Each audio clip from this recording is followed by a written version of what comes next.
You're listening to the Unlocking Africa podcast. In the world that we live in, and especially when we talk about Africa, we have had a very long history of politics without hygiene. So my work has been ideally to come back into the field of bringing a bit of sense into what the new Africa looks like. If you were to look at things like M-Pesa, as much as it is technology, it has created a digital economy where people who are now not only unbanked, but they're now transferring money amongst each other. Africa in itself is standing right at the precipice of success. Ethical leadership must be at the center of what is the new age of Africa. Stay tuned as we bring you inspiring people who are unlocking Africa's economic potential. You're listening to the Unlocking Africa podcast with your host, Tessa Adamu. Welcome to the Unlocking Africa podcast, where we find amazing people who are doing amazing things to unlock Africa's economic potential. Today, we have Professor Edgars, who is a multi-award winner, business authority, seasoned diplomat, and cutting-edge thinker and author. Welcome to the podcast, Professor Edgars. How are you? I'm doing quite great. Thank you for having me. I'm not sure if you've listened to the podcast before, but I usually like to start from the beginning. So I was hoping you could introduce yourself and tell us a bit more about Professor Edgars. Wow, that's quite a question to go with, Adamu. And quite oftenly when people ask me that question, I try to simplify to three things that people can understand and that they can remember. The first thing is I'm a lover of music. So Brilliant. Talk about King Duke, or talk about Rachelle Ferrell in jazz, and you have my undivided attention. Above all things, of course, I'm a father. It's always good to see how your children now as adults are trying to imitate and place the world in your eyes. And so you can clearly see whatever it is that you're saying in motion. And that's the most important part. And last but not least is I'm always African all the time. So that's as simple as it becomes, because in a world where populism has taken center stage, people forget that our culture and our tradition is foremost very important. So I am African all the time. Amazing. You've given us a great insight into who you are. You're a music lover, father, and African, just like myself. Yeah. We're both music lovers, fathers, and African. So I guess that's a great start to the conversation. One aspect of yourself is that your personal and business sphere of influence includes presidents and heads of states. You've just let me know that you're on your way to Kenya tomorrow to visit the new president, which is amazing. Looking forward to hearing all about that event and what happened. So that's a great piece of insight. You're connected to presidents and heads of states across several continents who you give strategic advisory service to. So I was wondering, how did this come about and what type of work does it involve? First off is understanding that in the world that we live in, and especially when we talk about Africa, we have had a very long history of politics without hygiene, and that has brought us to the nadir of civilization. So if you were to look at Africa in its entirety today, it's a continent where people have relegated Africa to be merely an appellation describing the geographical space called Africa. And so I took it upon myself to always have an interest in the notion of world leadership, but more so concern myself with African leadership. And it seems to me that it has become rather archaic. It is redolent of James Bond movies and Kipling ballads. Yes. Part of my work has been to considerably move the imprint of more research, of more knowledge into the offices that they hold, and to question whether or not their work is actually working. Is it that Africa is just another continent? Are we disparaging our neighbors? Are we adulating ourselves in terms of endearment while simultaneously disparaging our neighbors? Does Africa need her own idiom, identity, and destiny, equidistant from Judeo-European and Arabic Islamic world? And so, edifying as that may sound, my work involves the real getting down to the dirty and far away from just the science. Is talking about intergovernmental organizations, talking about leadership in itself, talking about the devolution of government and the structure of law and its technicalities. So I'm ultimately right in the middle of the details down to the decimal. Fantastic. So you touched on Africa's long history and politics, which is sometimes quite opaque. It's not very transparent. And the need for it to cleanse itself and implement some type of hygiene, and your interest as well in world politics and Africa. I guess within that work, you have an outstanding record when it comes to things such as planning, management, and executing highly successful private and public sector initiatives in Africa. So I was hoping you could talk us through some of those initiatives that you've been involved in. Thanks for asking that. I think one of the things of what has happened in Africa is we've killed the age of political innocence. And what that has done, it has lended a credence to the statement that universal suffrage without universal education is a curse. So my work has been ideally to come back into the field of bringing some sense and bringing a bit of sense into what the new Africa looks like and tidying up a bit of the history. Although it might be a bit invidious to many, but for me, I've seen a rectitude of good men and good women in Africa who have formed the new step up of what the new Africa is like and what are the new conversations. So when we are talking about public health in Africa, what does that look like? When we are talking about education, transformation, we're talking about the 4IR, the fourth industrial revolution. When we're talking about social development and social education, and how do all these things come together, and then how do we devolve these things in terms of government from the functions that we know as exclusive functions or concurrent functions or residual functions. So our work has been over time to be able to lend to initiatives that have got a sense of social development, a sense of education and academia and knowledge production and insight and the intersectionalities of what the impact it has towards the economy. So quite a variety of them. If you were to look at things like M-Pesa, as much as it is technology, it has created a new economy, a digital economy, where there are tons and tons of people who are now not only the unbanked in countries, but they're now transferring money amongst each other. And once we can get a circulation of that, we create a new economy. Be that as it may, it might be actually very interesting for you to note, like right now in South Africa, we've got 60% of people who are actually for informal banking, 40% are not. But that 40% who are not in the formal banking are worth 40 billion rand. Can you imagine? That is money that is not going through the economy. Yes. So to bring that back and say the tyranny of success is a well-known dynamic, that what led to today's successes will ultimately lead to tomorrow's failure, and bringing those conversations back to what can we do about it and what are we doing to clean up those airways about it. So you touched on a key point there, which involves that your work is about defining the new Africa. So from your experience or from your perspective, what does the new Africa look like? I'd want to, and permit me to say this, there's a very huge, and I know that at this specific point, I'm currently giving a lot of fodder to analysts around the world. But the notion of Africa becoming a world leader is important. And perhaps let's focus on that for a second. Yes. Is it because of the population? We are on course to top the charts. We will overtake the globe by 2035. That is given. Is it the economy? We're on the course to be the largest economy in the world by purchasing power in parity terms. So to retain the aesthetics of our arguments as to what the new Africa is like, we're talking about soft power. Thoughtful historians have been able to put this down, but I think that Africa's story of successes are near to be told and told whole.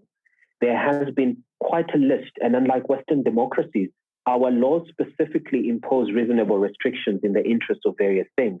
But Africa's story is not told whole. And I think if we were to pay attention to what it is and be detailed to the decimal, we would see an Africa that cannot be competed by any bar. Interesting. I agree 100%.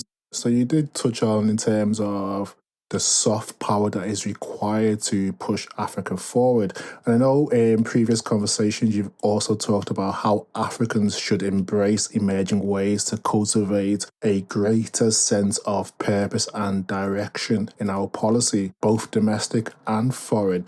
I was wondering if you could shed some more light or go into more detail regarding that. So Africa has excluded a lot of people from the epicenter of the economy. And what do I mean by that? The youth, the disadvantaged in terms of historical disadvantage. And one of the reasons is because there's no place for them in legislative confabulations. So we are reaping the adulation of a good life well spent after all what laurels are to rest on, but that is much more of whatever other economies are showing on our part. But my argument is preceded by three epigraphs.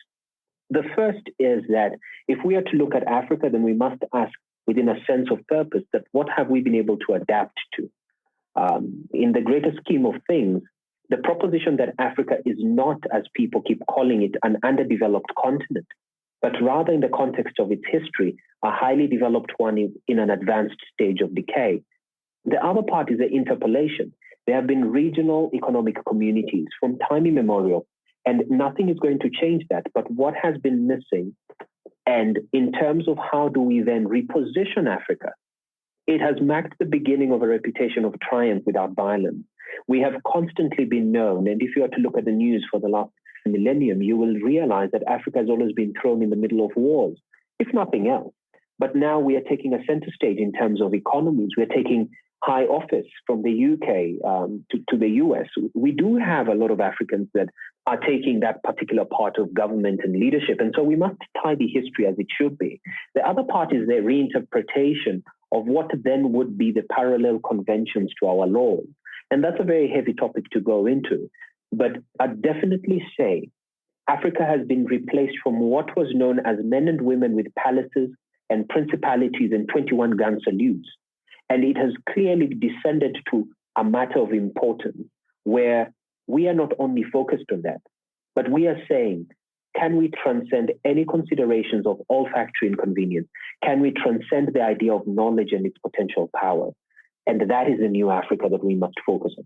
Brilliant. So you touched upon there in terms of the youth have not been included in a lot of policy and governance. I know you've spoken quite widely in terms of the important area of governance is to ensure that ethical leadership is at the forefront of our business and societal operations. So from your perspective, what is the importance of effective or ethical leadership in an African context? I will point towards simultaneously, and I recall this just the other day, I was rereading Martin Luther King Jr.'s collection of sermons called Strength to Love. And of course, Louis Fisher's book, The Life of Mahatma Gandhi, Mahabharata, the Muslim's character by Al-Ghazali. And in the pages of those books, not to mention the Bible, Quran, and Gita, I found what, in my view, is the antidote to our malady today: genuine love, justice, truth, and selflessness. Ethical leadership must be at the center of what is the new age of Africa. And why that is important is because we have been proven doomsday by Afro-pessimistic prophets wrong when we embark on the conversation about Africa. We cannot afford the luxury of living in countries where virtue is a vice and vice is a virtue. So the gene of corruption, the gene of all misinterpretations towards good governance performing their Makaba dance is nearly done, because we are now right in the center where we are saying politics, governance, leadership without hygiene must be done away with. And an obvious anodyne meant to soothe our pain can only be us not losing sight of the antelope and focusing on the squirrel. We must get to a point where Africa said, this is the direction we are taking. More often than not, if you do agree with me, a lot of our leaders are absolute lambs in person. You wouldn't be able to tell. But the anonymity of the internet that emboldens them to spew the most vile things and accredit themselves to perform in ghost avarices, be it in political parties, is ruining the economy. And that is why right now we have a cargo cult mentality. The belief that one day, without any effort on their part, a ferry ship laden with goods will dock off at the port of hope in Africa and we will live happily ever after. There's got to be effectiveness in ethical leadership that says, this is the way we are going. This is what is required. We must pierce the corporate veil, that people must be held accountable. There must be audit. There must be questions that are asked when we talk of the new age leadership. So do you believe that ethical leadership is widely practiced and understood in Africa? To answer that in a much different way, okay, this is almost like the American saying to the widow of the American president, apart from that, Mrs. Lincoln, how did you enjoy the play? We constantly miss the bus because we are thrown under its will. In Africa, we must remember that ethical leadership has not been practiced widely. And why is that? Because nothing limits achievement like small thinking. Yes. And nothing expands possibilities like unleashed thinking. There has been a good number of people that have had the idea that Africa must stick is an appellation describing just the geographical space. And so they have made certain that we only think within that space. We have not been able to transcend the idea of what will Africa be, and then hence, what do we need to do? So if you were to listen to the vox pops that inundate African airwaves, we are suffering from wild ignominy. Most of them, if anything, are not thinking of what is legacy leadership? What are we going to do after we come from this particular point of leadership? And so there's quite a huge vacuum. I mean, the average age of leadership in Africa is 70, right? Or 60, yes. Put it at 60. The average young person in Africa is 20. We have got a 40-year-old vacuum in between. What's happening there? And we must be able to discuss that as to what will be the success of tomorrow with that 40% vacuum that is happening. Very interesting point there. So from your perspective, who would be an example of an ethical African leader, past or present? An ideal stand to take, and I'm of the objective view, that ethical leadership is not entirely based on the person, it's entirely based on the impact, and it's entirely based on the result. Yes. We often have likened to who would be the best example of a person who we would look at.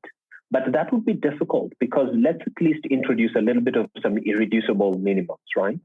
In every human being, there must be at least an ounce of failure that we must be able to look at. So the Puritanal approach would be then to say, who are the leaders who have failed in their quest to change the course of Africa? Mwalimu Julius Nyerere, and if you were to look at them, most of them did not succeed in tidying up the history of Africa, but at least they implemented the very essence of what would be the guiding principle of the new Africa. Mwalimu Julius Nyerere was one, Patrice Lumumba, another, Kwame Nkrumah, another, Nelson Mandela, another, and I could name them. But my biggest issue with that is that those who are the forefathers of Pan-Africanism, who are the new age leaders that are speaking in the very essence of where Africa is and where Africa needs to go. And that is failing us because we are not producing knowledge. And you've touched on an important point there in terms of not producing knowledge, because I know as an African scholar, you're a huge champion of how we can embrace knowledge production and intensify our efforts towards producing more knowledge on African local research. So what is the importance of that in terms of increasing knowledge of African local research? So we present a picture, and I believe that this is something that Africa is well on its way to currently correct. We present a picture of a united front as Africa. However, we know that the same borders that identify each country are the same borders that separate us, right? So if you were to look at Africa in terms of knowledge production, we stand at 2.3% of the global production in terms of knowledge and research. So intellectually, we have the tallest academic dwarf in Africa. Why do I say that? And I mean no disrespect to my colleagues and all of the others who have taken time in studying, but knowledge is potential power. Execution beats knowledge. So we must not confuse knowledge and mastery. If we are to tell all the stories of Africa and produce the knowledge of it, the issues of dynastic succession is, as every television viewer knows today, a powerful aphrodisiac. We would be able to then gauge where we stand today and say, this is where the Africa we come from was. Wherever we are going to is not in excesses of phrases. It is all very well, but at this stage, we must let some things go and unleash a new choice of epithets that we can store up for purpose. What is a new Africa need, and what are the priorities that we have to go and embark on? We cannot confuse the issue and the act of government and parliament. That is a totally and entirely different conversation. But Africa in itself is standing right at the precipice of success, but it continuously keeps going back, where all of us in Africa agree that the places we were born was a great edifice in those days. We have lost all that glory. Why? Because people have brought in their own parallel confabulations and they're treating Africa as their own background. So you've touched on some key points there in terms of the importance of knowledge and its importance in understanding our past and future innovations. So if we look at innovations, why is innovation and entrepreneurship important in Africa? And from your experience and the work that you do, what role do you think it plays in the construct of the Africa that we want? That's a very good question to go on, because if we are to look at business in itself, and big business, small business in Africa, business calls for the exercise of the mind and skill. It develops skill of hand, promptness of judgment, keenness of insight, and perseverance in effort. Of all those things, there are very key values that are needed for the governments of today. And I constantly say that leaders in government are like CEOs in organizations. And so they must run them with a keenness that it deserves. So integrating business in the center of economy is important. Why? Because business is the one that will resolve the issue of unemployment. We hire people. If business is not part of economy, then economy doesn't exist. So in terms of business being the center and not in the periphery of the economy, it also, business speaks to matters of leadership and governance. Business speaks to matters of legalities, which at times in government I've said that many a time leaders have learned the art of running around circles in terms of law. But in business, there's a greater call, because you're practically reined in writing in terms of what you can practice and what you cannot practice. So business doesn't just solve the idea of unemployment, it solves the issue of ethical leadership. It solves the issue of what becomes the priorities, because in business we move in on key strategic objectives for the year, while in government you and I both realize that in the first 100 days, as much as it's publicized what the leaders are going to do, they never get to achieve those things even in 200 days.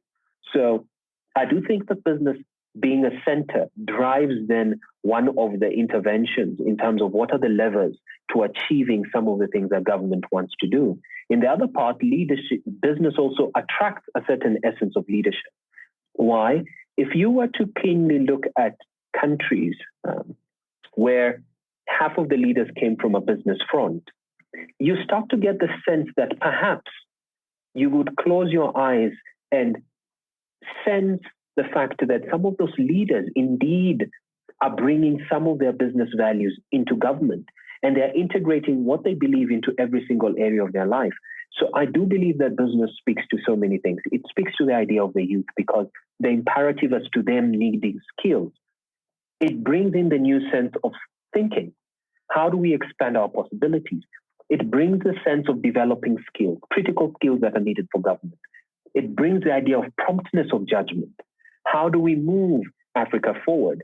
The keenness of insight, because you and I both understand that part of being in a board is making sure that we have horizon scanning. Government doesn't have horizon scanning. Government deals on a more reactionary purpose.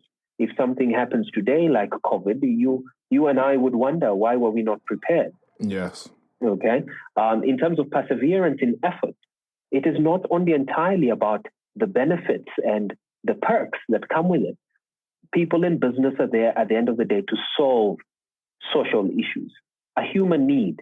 And if that can be incorporated in government thinking, then by far, I tell you that the business should be the imitator towards government and leadership. Thank you for that, Professor. You mentioned something quite important, which is the importance of integrating business in the center of economy.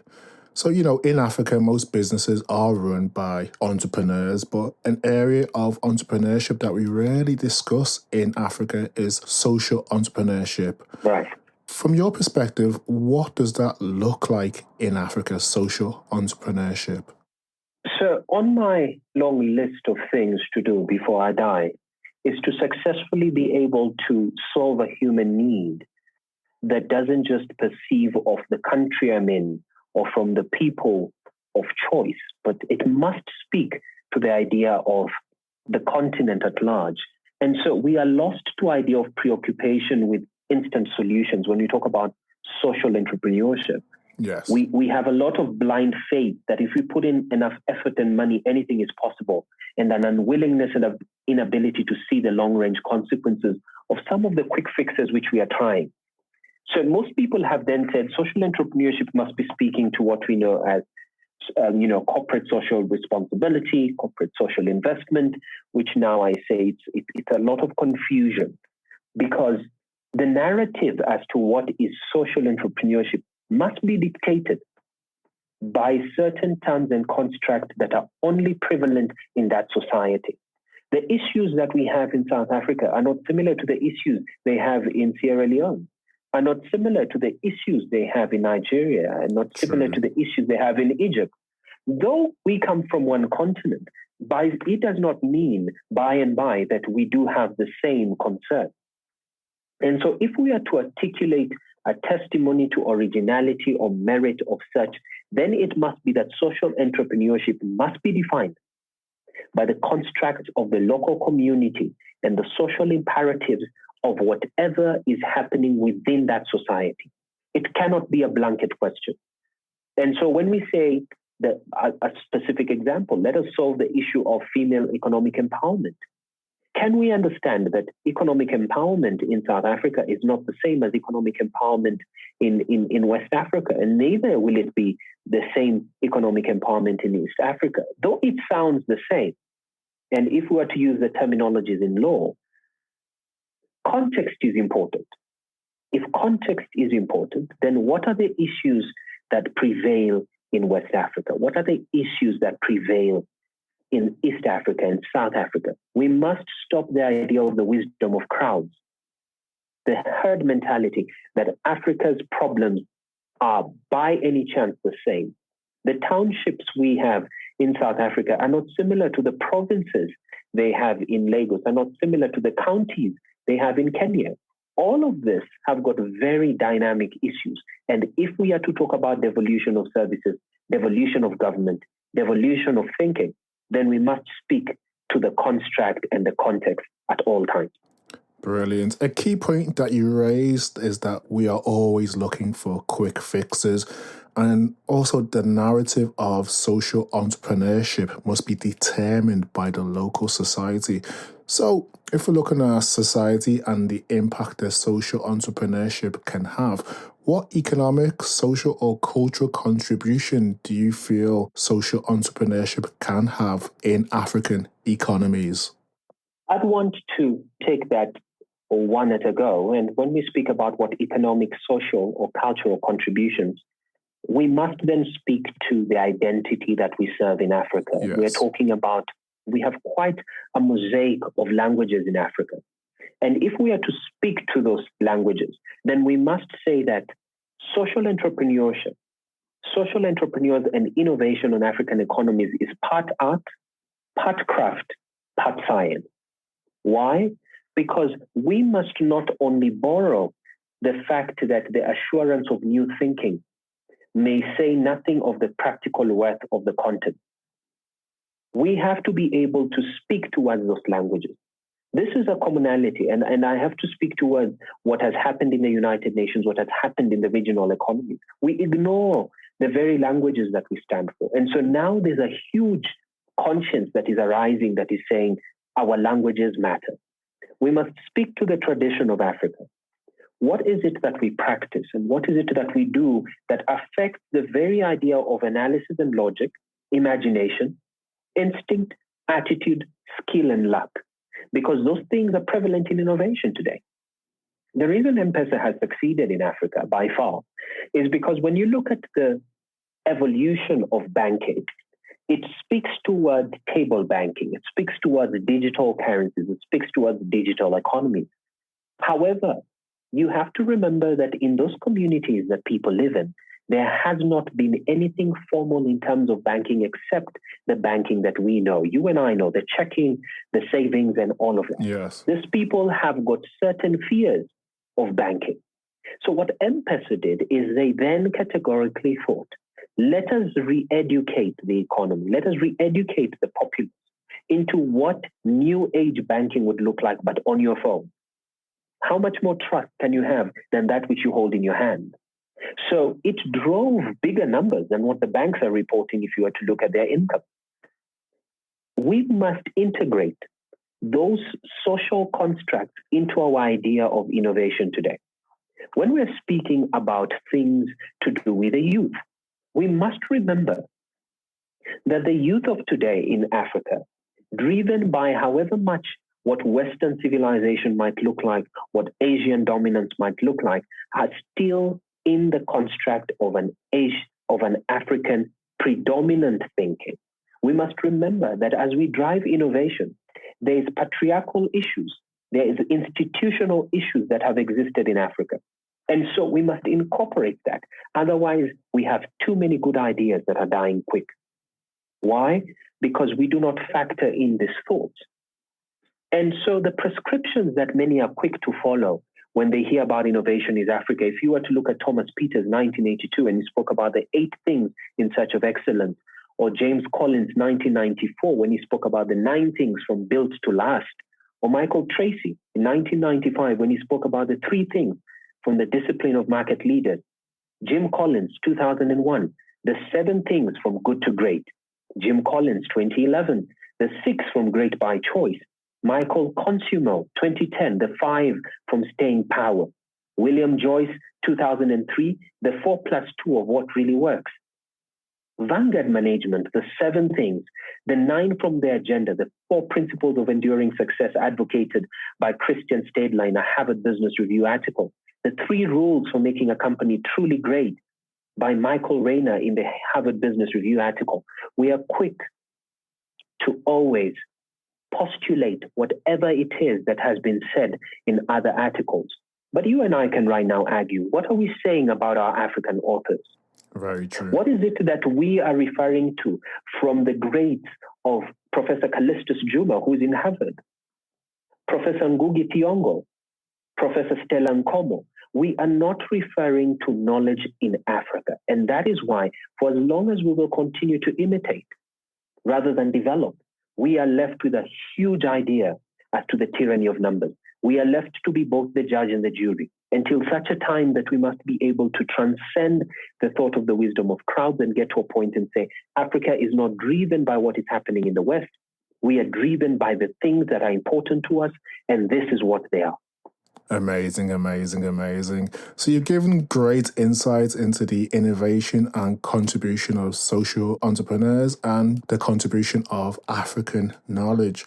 So one thing you touched on in terms of we don't support our own African knowledge, academics, social entrepreneurs. So as Africans, how do we go about changing that? What can we do better to support African social entrepreneurs, academics, just African knowledge in general? I would want to understand, and more so when I speak about social entrepreneurs and I speak about their development today, we must look at what we are experiencing from the channel conflict of where social entrepreneurship begins and why it has died. People have largely forgotten that Africans are very good at forgiving and forgetting. So they have forgotten as well, which I object to. Let them forgive, but let them not forget that we come from a past of offshoring of our ideas, offshoring of our operations. Much has been taken from Africa and has been put in other economies. So we need to reshore back what has happened, bringing operations back to our home countries. Why? Because we need to speak to this thing, the increasingly desperate search for silver bullets. Everybody wants to know what's going to work tomorrow, but very few are involved with the actual science of what is not working. There's a lot of disappointing performance. There's a poor problem diagnosis. There's inappropriate interventions, wrong tools, wrong systems. There's initiative overload. And a lot of complexity. If you are to look at things happening in Ghana today and look at things happening in Sierra Leone, look at things happening in Botswana, in Eswatini, there's too many things that are initiative overload. And I'll speak towards that when we come to the Africa Free Trade. There's a lot of fake support. cynicism, if you'd have it, or distrust. There's confusion, lack of focus. There's silo behavior. We compete against each other. So if Adamu comes to me and says, hey, I have a podcast tomorrow morning, guess what? I have a podcast too. But if we were to collaborate and say, what is this that we have? What is our understanding of how to compete and how to win? And how can we evolve that with a predictable surprise that will arise in the future? That is not where we are at. And so it is very easy then to know this is where we are not going to support. So governments don't know where to support when they look at how do we then respond to growth leadership? How do we respond to fast learning and adaptation? How do we have the ability to sense and make sense of change and to act on it and learn from it faster than our history? Where do we put our focus, our value, our costs? What is the business model innovation that is currently happening? And how do we create value? How do we deliver value? How do we capture value and share that value? At what point do we have the resource and capability acquisition? At what point do we have the development stage and leverage that? At what point do we persuade individuals and organizations with an interest to vote for it rather than against it? At what point do we know how to do the right things in the right order and at the right time? And more than most, at what point do we employ a deliberate and systematic way to turn intentions into actions and results? If we can have all that within our practices of essence, both in leadership, in government, and in business, then social entrepreneurship will thrive. Thank you for that, Professor. You touched on something important, which is how as Africans we have always offshored our operations, and now it's time to bring back operations to our own society. I don't think we can have that conversation without mentioning the African Continental Free Trade Agreement. So from your perspective, what is the opportunity of the African Free Trade Continental Agreement? Adamu, allow me to have rather a moment in having a good laugh when I can. Why is that? As much as we grease the wheel with the conversation of the Africa free trade, one of the things that we must remember, let us look at China if we can. Everything that happens in China is a top-down repressive system. It is like a limousine of states that goes on a cruise control on a 6-lane expressway. What happens if it suddenly hits an unexpected pothole? Yes. We are not certain. And as I say this, I'm very careful that we like to place valuations on things and we place them at a very high multiple in Africa. We talk about the Africa free trade opportunity. Is there really an opportunity? Let us start there. The role of regional economic communities in Africa's integration has happened before. This is nothing new, right? If anybody would be keen to analyze the role of regional economic communities in Africa, then notice that the Africa free trade in itself, nothing new is happening here. The legal text of the Africa free trade about how this is going to happen and what the RECs must actually do is very new to the incremental proceeds of the discourse of how do we structure, where should it take place, what should be on the agenda, and how it recognizes the RECs as legal persons in their own right and have their own legal instruments with obligations from their member states. But that in itself is the issue that we are having today. How do we create integration agendas when things have been treaty upon treaty upon treaty? We are only amending them. Each of these member states has a unique history, a unique profile, and a unique value.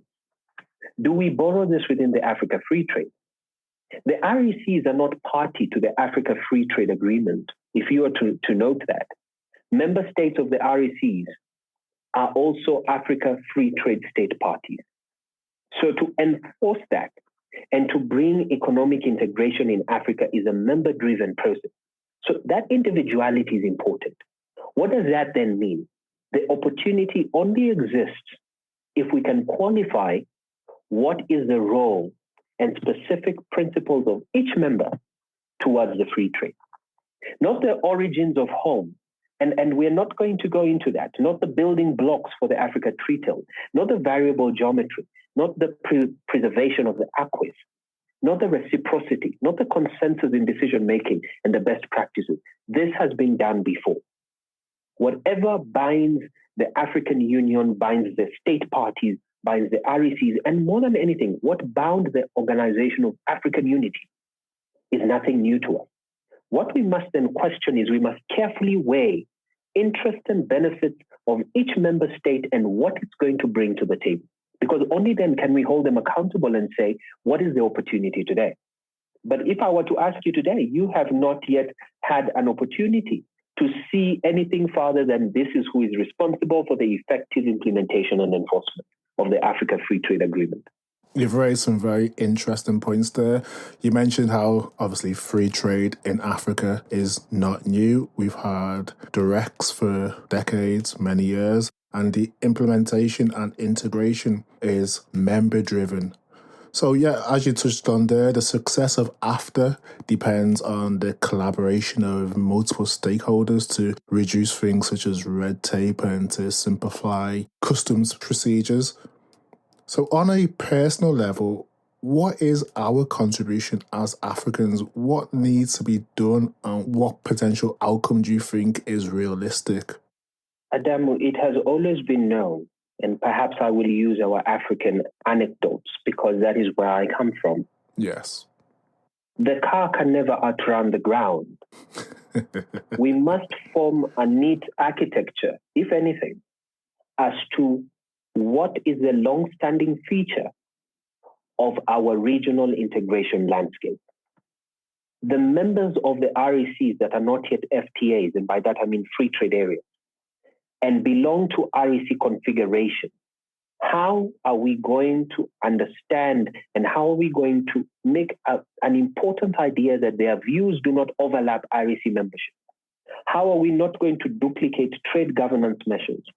How are we going to make compliance with standards and the pursuit of regional value chains more easier? And we also have to deal with trade costs.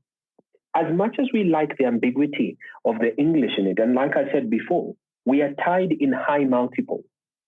We could speak to tons and tons of things. And I'm often drawn into this, that if we were to look at an analysis of 3,000 of the world's largest companies to understand which achieved outsized profitability over time, which ones underperformed and what accounted for the difference, the metric used in the analysis would be economic profit or economic value added, which is the profit of a company generates after paying back its investors the use of their capital. Let us speak to the same when we talk about looking at Africa today. Allow me, if you will. Yes. We have 400 companies in Africa that earn revenues of $1 billion or more per annum. We have nearly 700 companies with revenue greater than 500 million USD. Africa has 700 largest companies earning a combined $1.4 trillion in revenues. The total revenue pool of large companies in Africa, excluding South Africa, is a third of what it could be. SMEs are responsible for 77% of all jobs in Africa and as much as half of GDP in some countries. Now, as much as there's growing demand and shortage of supply, more discretionary income by few retail stores per capita, in Africa, there are 60,000 people per formal retail outlet compared with just about 400 people per store in the USA. Africa is underpenetrated in retail options. Online sales currently stand at 0.5% of total retail stores in Africa compared with 4% in India, 10% in the United States, and 17% in China. What does that mean? Africa is underperforming on so many fronts. We must qualify the idea of how do we then integrate ourselves into real economic terms when it comes to Africa's participation. What are we doing in terms of trade, and how do we shift the idea of what are we bringing to the table? We could speak for, we could go on days, and I prove to you as it is. I'm sure we could. We could sit here and demystify valuations on investment. We could speak to the entire value chain of what is here for production. But be that as it may, it only stands to one thing. Africa will only move on the goodwill of participants. If you and I agree that we can get this done, we can get it done. For as long as people treat the idea of movement in Africa to be something that requires an act of parliament, we are constantly going to keep getting stuck. We are way past the Rubicon and we are burning our boots. We must get to a point where when we speak about Africa, let us speak in its real terms, not the superficial. Intrinsically, extrinsically, can we then start to speak about what we are going to do? What is the transformative problems we need to speak about? What is the radical intelligence we need to cultivate and leverage? Not the artificial.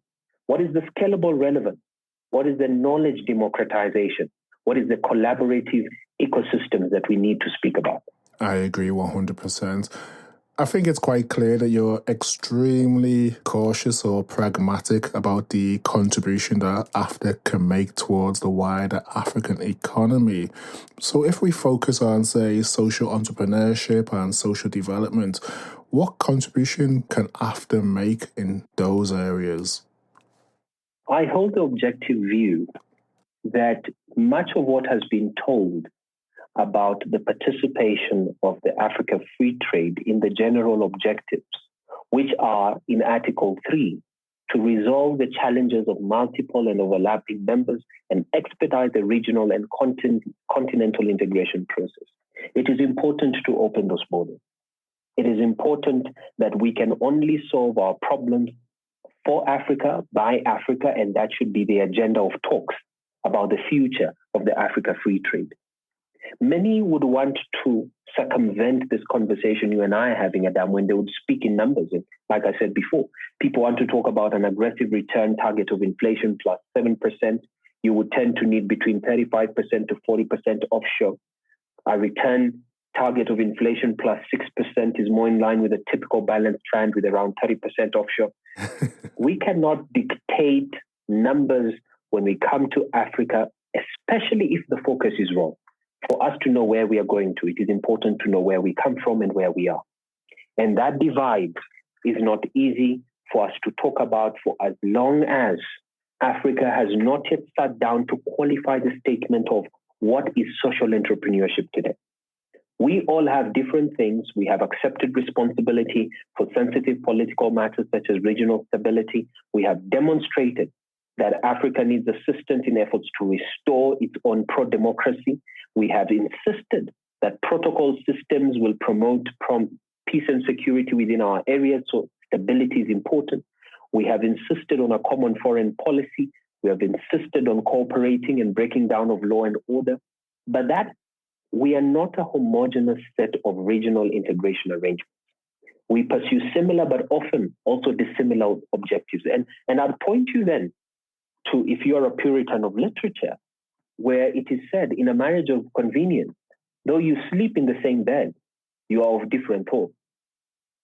We must have a united Africa with its historical importance, enjoying recognition of third parties as entities which can collaborate and conclude on reciprocal trade agreements. We must promote the objective of African free trade, but the formula for doing so must still be worked on. I believe there is a chance for social entrepreneurship in it. Amazing, amazing. So it's clear that AFTA is a policy for the future, one that I think us as Africans are keenly keeping an eye on. And as you mentioned, the focus must be accurate so we know where we are going in the future. So if we keep to the theme of the future, I know you're a huge advocate of social entrepreneurship and social development.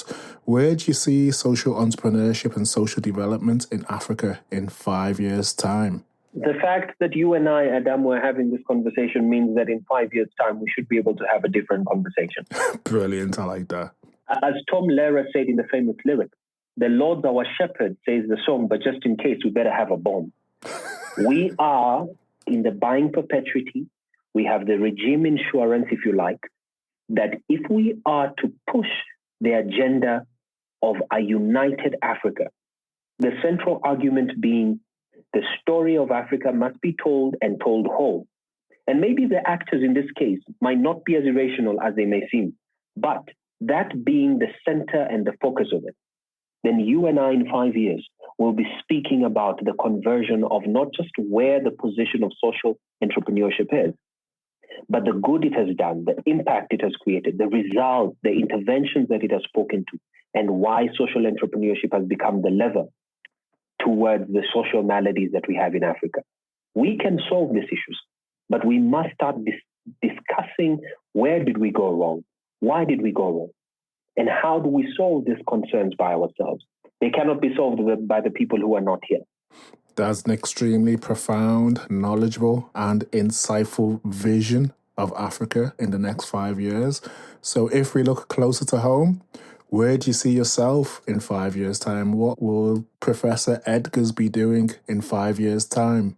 You will find me right in the middle of this same conversation and this same action, that I am not a leader driven by position, neither am I a leader driven by what is popular, neither am I driven by a leadership which has got the greatest number of people on its side.